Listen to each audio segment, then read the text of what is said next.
ሰዎችዬ ሰላም ሰላም ሰላም ሰላማችሁን እግዚአብሔር ያብዛልኝ። ጀስት እኮ ዝም እላለሁ ብል እቺ ሴትዮ ያላንኳኳችሁ ደጅ የለምና ወይ በእንዲህ አይነት መልክ ጀግንነት ይገኛል ብላ ይሁን አይ ዶንት ኖ። እና ምን አይነት የተረገመች መድኃኒዓለምን በጣም በጣም የተረገመች በጣም ቆሻሻ የሆነች ሴት ነች። እና ለራሷ ምንም አይነት ቤተሰብ ብሎ ነገር የሌላት ገባችሁ? እናት የላት፣ አባት የላት፣ ወንድም የላት፣ እህት የላት፣ ገፊ የሆነች አልፎ ተርፎ ጭኗ ውስጥ የገባ ወንድ እንኳን ያው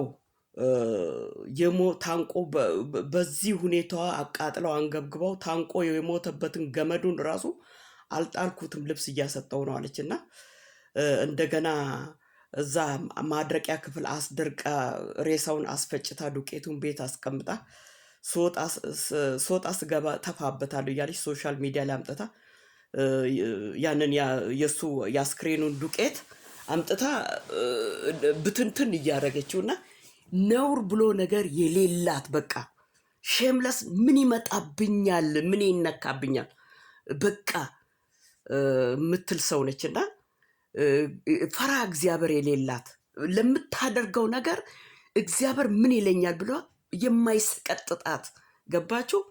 ምን አይነት ሰው እንደሆነች እስቲ አንዳንድ ጊዜ ምን እንደምትል ታያላችሁ። እስቲ ለኔ የኔን ጉድ አውጡ ብላ ሰውን ትለምናለች። ቢኮዝ ሰው እኮ እንዴት ነው ቤተሰብ የለሽም ገባሽ? ቤተሰብ አንድ ወንድም አለኝ ገራባ የሚቅም ምናምን በባዶ እግሩ የሚሄድ ምናምን ብል ያኔ ድሮ እንዳሁኑ ሳይሆን ማለት ነው። አሁን ኔቫ ኤቫ ገፊ እና እኔ ምን አይነት ቆሻሻ ሰው እንደሆነች አላፊው አግዳሚው የኔ ነው ነገሩ። አይፈረድም። ሴትዮዋ የአይምሮ በሽተኛ ነች።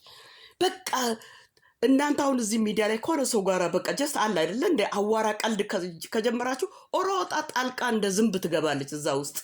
ከዛም በኋላ ሙሾ ማውረድ ወይ ያችን ሴት ማሳደድ ወይ ያንን ወንድ ማሳደድ በግድ በቃ ወቁኝ ውደዱኝ። እና እኔ እውነት ሴት አሰዳቢ ውዳቂ እርካሽ እኔ ስለሷ እንዲሁ በቃ ሚዲያውን በቃ አላይም አልሰማም ብዬ ስለሷ ጉዳይ ስቶፕ ባደርግም ተዛዝራ ቤተሰብ ጋር ትሄዳለች። ገባችሁ? አልፋ ተርፋ እኔ ሴት ነኝ። ሴትዮዋ ሴትንም ወንድን ሁለት አይነት ጾታ የምትወድ ሰው ነችና መድኃኒዓለምን እኔ አንዳንድ ጊዜ ይገርመኛል። እኔ አሁን አካባቢ ያሉ ሰዎች አንዳንድ ሀና ከዚች ሴት ጋር ምን ጉዳይ አለሽ? ዛሬ ሀና ምን ለበሰች? የት ወጣች? የት ገባች? ስልክ ቁጥሯን ፈልጋችሁ ስጡኝ ምናምን ትላለች። እና እኛ ራሳችን ግራ ይገባናል። ወንድ ብትሆን ልታገባሽ ነው አፍቅራሽ ነው ይባላል። እሷ ሴት ነች። ለምንድን ነው እንደዚህ የምትሆነው ምናምን ይሉኛል። ብዙ ወሬ ይደርሰኛል። እኔ በቃ ተዋታቦ ሴትዮዋ ጤነኛ አይደለችም እላለሁ። እና የሚሄድበትን በቃ ተከተሏት። እኔ ገንዘብ ልክላችኋለሁ እባካችሁ። እሷ የት እንደምትገባ ውሏን አዳሯን ይህንን ሁሉ ምን አስጨነቀሽ? እና ምን አይነት እኔ በቃ እፍረት ነውር ብሎ ነገር አልፈጠረባትም። ገባችሁ? ስለዚህ አሁን እዚህ ሚዲያ ላይ ባለትዳር ገና ያንግ ወጣቶቹን ባለትዳሮቹን ብትንትን አሁን ደግሞ ሰሞኑን አይታቸዋል። የእውነት ሆኖ ሰውየው ከእሷ ጋር ሪሌሽን ቢኖር እንኳን እስከ ዛሬ ድረስ የት ነበረች? ከአንድም ሁለት ልጅ ወልደዋል። የራሱን ህይወት መስርተዋል። ገባችሁ? እና መስክር። እሱ ጅል ነው እንዴ? በተለይ ይሄ ማን ነው ስሙ? ፍራውል ነው ፍሮል። እኔ ነግሬሃለሁ በእሷ ጣቢያ ላይ እንዳትቀርብ ተው፣ የውርደት ሸማት ትከናነባለ ብዬ እንዳልኩት ቀረበ። መቅረብ አልነበረባት። ኑ ኤከሌን ጥሩት፣ አበበን ጥሩት፣ ከበደን ጥሩት። ልክ የራሷን ቤት እንደ ፍርድ ቤት አድርጋ በቃ ልክ ሰውን አሳንሳ ለራሷ ያነሰች የሰናፍጭ ፍሬ የምታክል በቃ ደግሞ የሚሄደው ሰውሳ እኔ ፍራውልን ተው ብየዋለሁ። ተው ሄዶ ይኸው ከሱ ጭንቅላት ላይ የሌለ ይሄ እሷ የምታወራው ነገር ውሸት እንደሆነ አውቃለሁ። $6,000 ከፍያታለሁ ብሏል። በቃ ነገሩን እንደዚህ ጥምጥም እንደ ሸረሪት ድር እና $6,000 እሱ ላንቺ ከሚከፍል ኢትዮጵያ ውስጥ ስንት ምስኪኖች አሉ የሚረዱት። ኢብን ለአንዳንዱ $1,000 ቢሰጥ ጽድቅ ከእግዚአብሔር ያገኛል። ስራ የሌላት የአይምሮ በሽተኛ መንግስት ነው ሳፖርት የሚያደርጋት። ቤት ቁጭ ብላ በቃ ሰማይና ምድሩን ስትዳስስ ነው የምትውለው። እና አሰልቺ ብትተዋት አትተዋችሁም። ከሷ በቃ እንዲህ ሁሉ ነገር ሸዳፕ አድርጋችሁ ብትርቁም ከእናንተ ኋላ አትበጠስም። ሴትዮዋ ምን አይነት የተረገመች!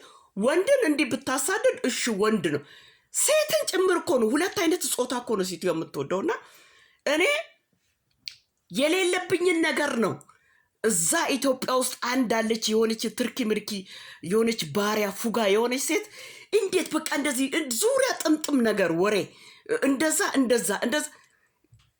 ወሬው ቤተሰብ ጋር ቤተሰብ ዳር ዳይሬክትሊ ለነሱ እኔ የምቀርበው እኔ ነኝ እንጂ እቺ ጥንባታም ጉዳቂ ዘረቢስ የማያውቋት እሱ አይደለችም። ገባችሁ? ስለዚህ በሰው ኑሮ ምትቀና ምትቃጠል ጀስት እንዲህ እናንተ እንዲህ በአካል አይታ ምትቃጠል እና ስማችሁን ጥላሸት ትቀባለች እና ዞሮ እንዲህ ነገሩ ተጠምጥሞ እኔ ደግሞ ልጄ ወይንም አንቺ እህታችን እንዲሆነሻል ተብሏል እንዲሆነሻል ወይ ብሎ እስኪ ጠይቁኝ ድረስ ነው የምጠብቀው። ገባችሁ? እኔ ነኝ እንጂ የምቀርበው ሌላ ማንም የሚቀርብ ሰው የለም። ገባችሁ?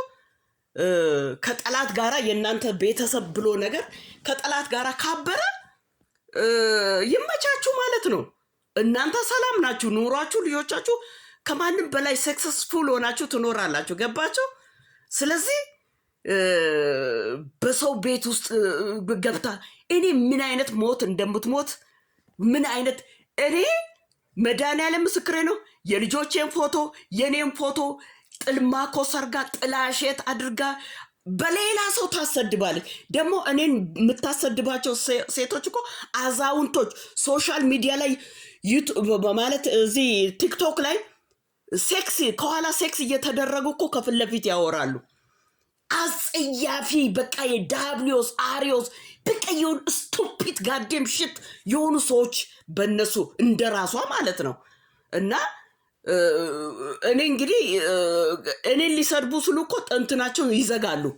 እኔ ብሰማስ ምን አደርጋለሁ? ምንም ማድረግ አልችልም። ገባችሁ? እና በቃ ምንም እኮ ሳትደርሱባት እኮ ነው በእናንተ ላይ እርር ድብን ቅጥል ትላለች። እና ምን አይነት እውነት ደግሞ ምን ታደርጋለች መሰላችሁ? እሷን የሚያሞግሷትን ሰዎች ጀግና ነሽ፣ አንቺ ቆንጆ ነሽ፣ አንቺ እንደነሽ በቃ ምስክር ከኋላ ሰብስባ ትመጣለች። ወንዱን ለብቻ ሴቱን ለብቻ እንደሱ አይነት ውዳቄዎችን እንደገና በቀደምታ አሁን ቲክቶክ እንትን ስትል ሚሊዮን ጊዜ እየተነሳች ከጓዳ እኮ ነው ልጇን አንበሳ እንዲጥል የምታደርገው። ሌላው ደግሞ ተነሳስቶ እንዲጥልላት። ገባችሁ? በአሁን ሰዓት ሰው በጣም ቆቆር ሆኗል። ገባችሁ? በዚህ ኑሮ ውድነት ታየኝ እኮ $400 አውጥቶ ሰው አንበሳ ስጥል ዩማጅን። ገባችሁ? ስለዚህ እንደዚህ ቲክቶክ ላይ ጌም የሚጫወቱ ሰዎች እቁበሉ።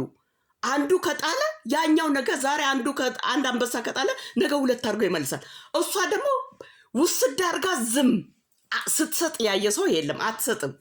ስለዚህ እንዴት ነው 30 ጊዜ ትነሳለች፣ 30 ምስክር ታሰባስባለች። እንዲህ በሉልኝ መጥተው ደግሞ ስለሷ ማሞገስ ስለ ቆንጆ ነው። ኧረ እኔ ላግባሽ። እስከ ዛሬ ድረስ ለምን አላገባ? የራስሽ የሆነ የግልሽ ነገር የለ። ማን ነው አንቺ ጋር ደግሞ የሚቀርበው ወንድ? አሁን እሱን የመሰለ ቀዘባ ይህን ሸበላውን ፍጭት አድርገሽ በትንሽ ብልቃጥ ውስጥ ልታስቀምጪ ስትገቢ ስትወጪ ልትተፊበት ሰው እኮ ካደረግሽው ነገር እኮ ነው የሚመለከተው። እና አንቺ የአሪዮስ ዳብሊዮስ የ666 መንፈስ የተጠናወተሽ እና በጣም ባለጌ ነሽ። በጣም ባለጌ። እንዳንቺ አይነት ሰው ፌስ ቱ ፌስ ቢገናኙ በውጭ ሀገር ኑሮ ሰውን ማጥፋት ከባድ ነገር ነው።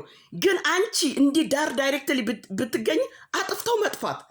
ገባሽ?